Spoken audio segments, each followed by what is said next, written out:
Are you unsure of the role AppsFlyer might play in your marketing stack? Well, in this video, I'm going to break down how AppsFlyer can actually fit perfectly alongside other tools like a Mixpanel, Braze, Google Tag Manager, and why building a great stack requires great tools. Let's jump right in. And welcome, this is the fourth video in a 4-video series. Highly recommend you check out the first 3. The first one on the SDK implementation, the second on dashboards, privacy, attribution models, and partners, and the third on the role of owned media and how AppsFlyer can help you track it. We are here at the end. Now, we've been talking about this fitness company briefly. You know, they're trying to add AppsFlyer to their stack, and I mentioned a little bit about the stack, but I want to show you a little bit more and why I think AppsFlyer fits so great in their stack and how it can fit your stack. First, let's look at the stack itself. Lots of different ways you can build it. You can use a tool like Miro or any kind of whiteboarding tool, really. I actually like this tool. This is actually by the folks over at McGaw. They have the stack builder. Check them out. You can add your domain, you can add websites, and so on. I kind of made some tweaks here. So we have our fitness app here, right? Remember, they are actually on 3 platforms. They have a web app, an iOS, and Android app. This doesn't quite show that, but I want to keep things a little bit simple. Now, this is actually what the stack actually looks like here. And let me see if we move things a little bit. They use Google Tag Manager on the web, and they have the server-side Google Tag Manager container. So both actually play an important role. So on the web itself, we can load all the pixels here on the left-hand side. Clarity, we can load Mixpanel, Visual Website Optimizer, Rewardful. There's even some loading of the Braze actually web SDK. And the Google Tag Manager can receive all the web events, the conversion events, and they get sent to the different tools in the right format and so on. So this is kind of quite handy to do a lot of the web related stuff here.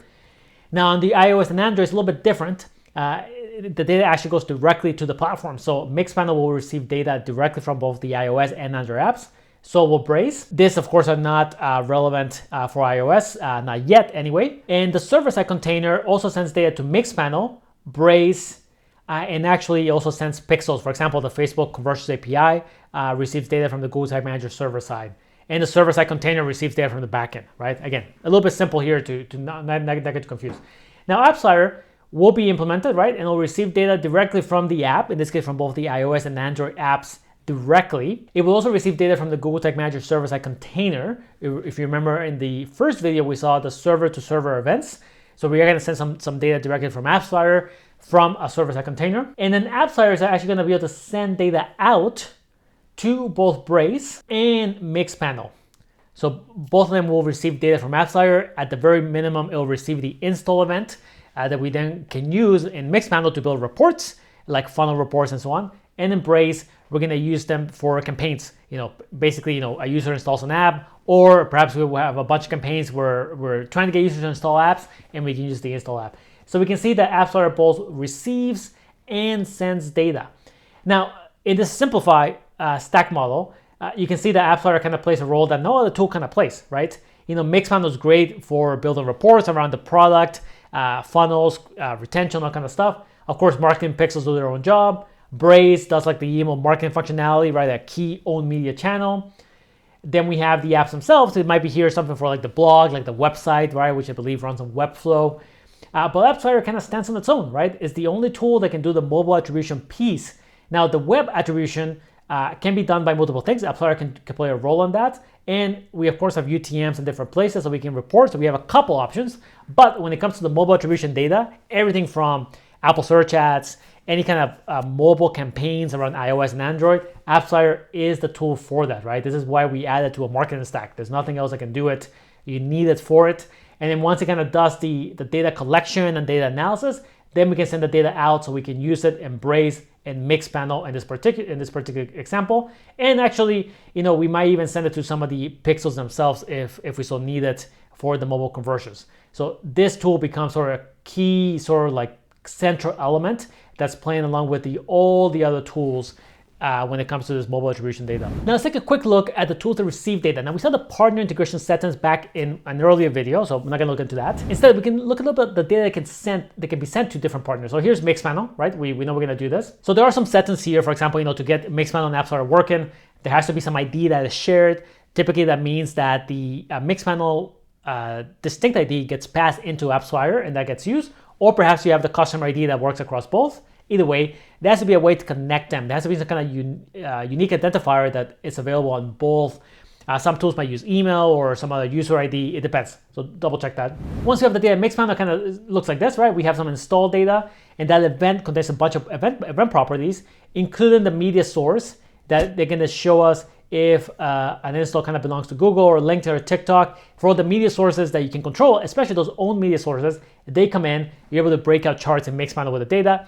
And from there, actually connect it to the rest of your Mixpanel data, which is a real value here. Be able to connect the install data to all your downstream events you already have in Mixpanel, all the reports and dashboards you have in Mixpanel. You can then just slot in the install to get mobile attribution report. When it comes to Braze, we have something similar, right? We have to be able to connect some kind of device ID. In this case, between Braze and AppsFlyer. So there's a little bit of implementation that you have to double check on your app to make sure that works. And then once it's available, then AppsFlyer will export the same install data. And again, we can see the sort of the attributes or the properties that we get, right? Here's the same media source, the campaign, the ad says, the ad. And then from there, you can start to build segments in Braze, run canvases, campaigns, all of them with this attribution data that you get from AppsFlyer. And again, AppsFlyer is doing all the logic for you. It's just simply exporting the data to these different tools, process, and ready for analysis or activation.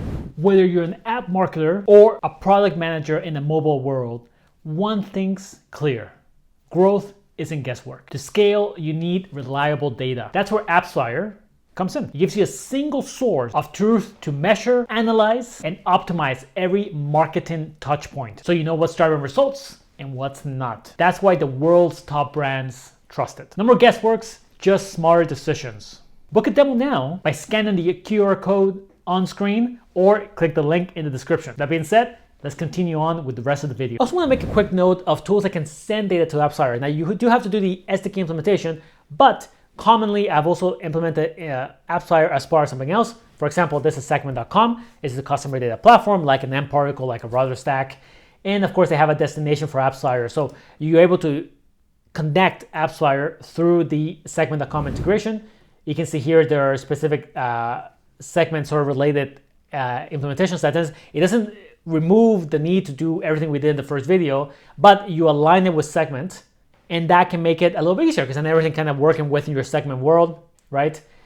You have a bunch of the segment data like the track calls that you can then send into AppsFlyer. Here's the AppsFlyer ID, which you can then pass on to other integrations, perhaps for some server-side data, right?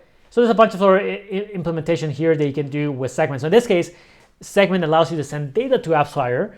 In this case, primarily conversion events that become the in-app events that we have seen in earlier videos. And you can do this, of course, with RudderStack and a few other CDPs. The big picture that we want to keep in mind through all of these 4 videos is the critical role AppsFlyer plays, right? It's a slot in your MarTech stack like we saw earlier, or if you're a product team that needs to understand where users are coming from when they install the app.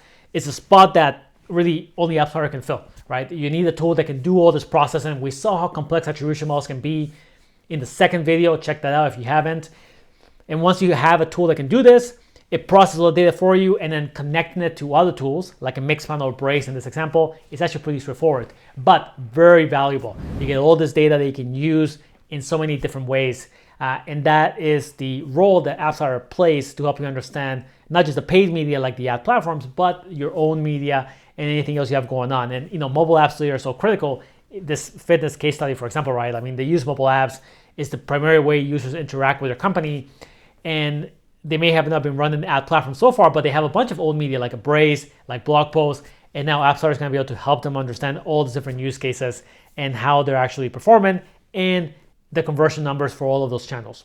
And we come to an end to our 4 video series. Highly recommend you check out the 4 videos. There'll be links in the description for all of them that you can start from the very beginning. If you're just starting with this video, the 4 videos build on each other, so there's a sequential logic to them.